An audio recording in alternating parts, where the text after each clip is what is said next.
Cartago, región central, 17,7% de personas adultas en condición de discapacidad.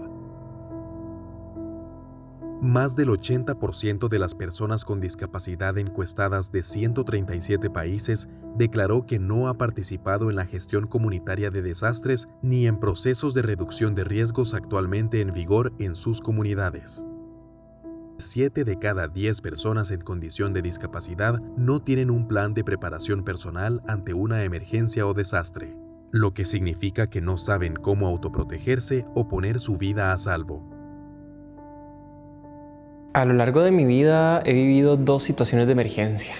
La primera vez yo estaba bastante pequeño, tenía tal vez unos 8 años y nosotros vivimos en Tres Ríos, en una zona sobre una quebrada, sobre una acequia pues, que fue entubada, ¿no? Que fue canalizada.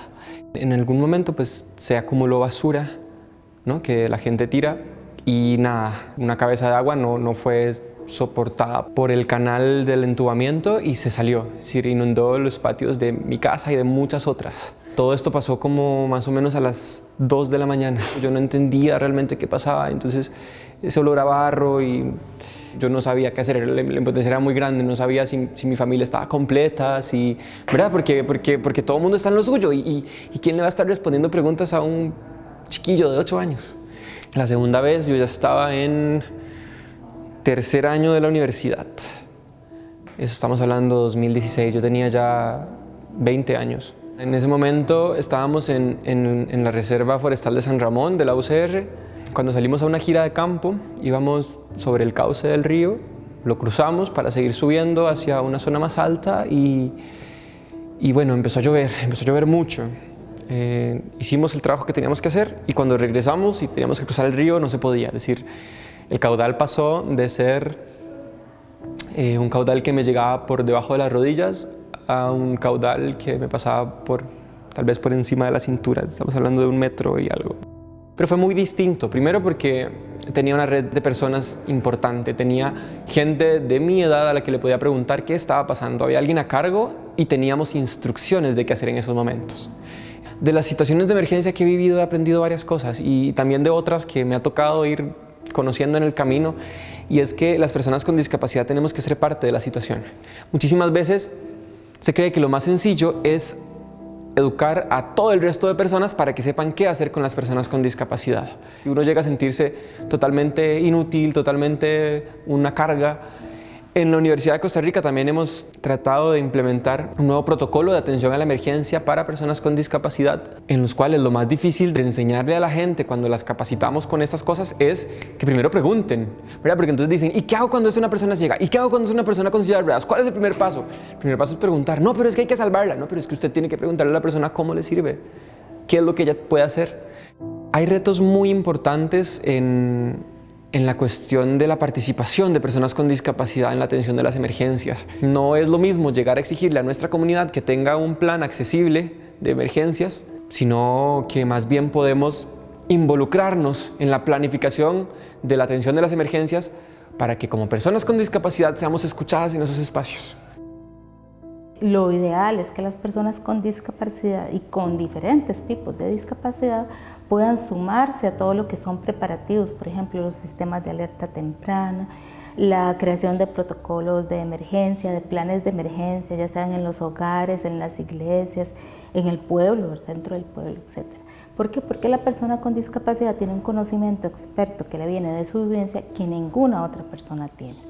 De ahí que es importante que también se empoderen de manera tal para que no solamente participen, sino que sea una participación informada. Y eso es labor de todas las instituciones que tenemos que ver con la gestión del riesgo. No hay que esperar a que todo sea inclusivo para arriesgarnos a salir, sino que hay que arriesgarnos a salir para que todo se empiece a volver más inclusivo, porque si no somos visibles, entonces la gente no ve por qué hacer cambios para nosotras como personas con discapacidad.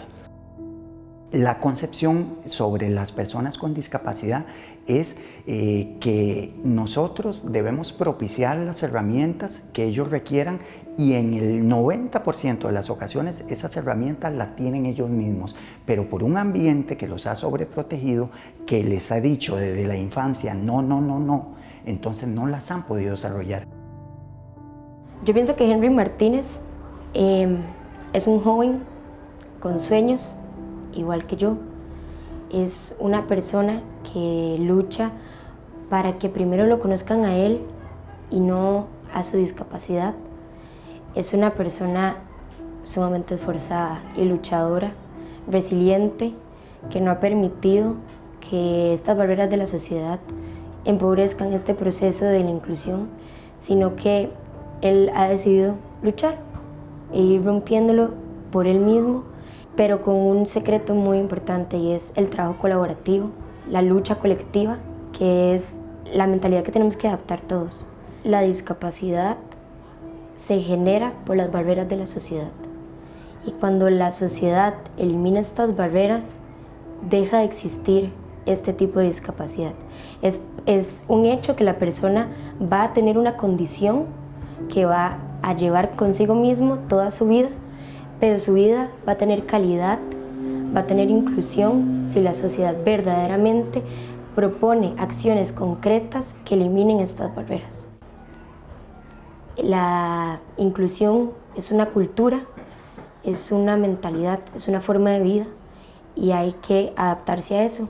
Hay que transformarse uno mismo para poder ir transformando los contextos que nos rodean, y no se trata solo de incluir a esa persona, sino incluirme con esa persona en su vida. Recomendaciones para la interacción con personas con discapacidad visual en situaciones de emergencia o desastre. Durante una evacuación, describa continuamente el entorno, los obstáculos existentes y la dirección del desplazamiento. Si la persona tiene un animal de asistencia, no lo toque, no le hable ni lo acaricie, porque puede interferir con su labor de asistencia.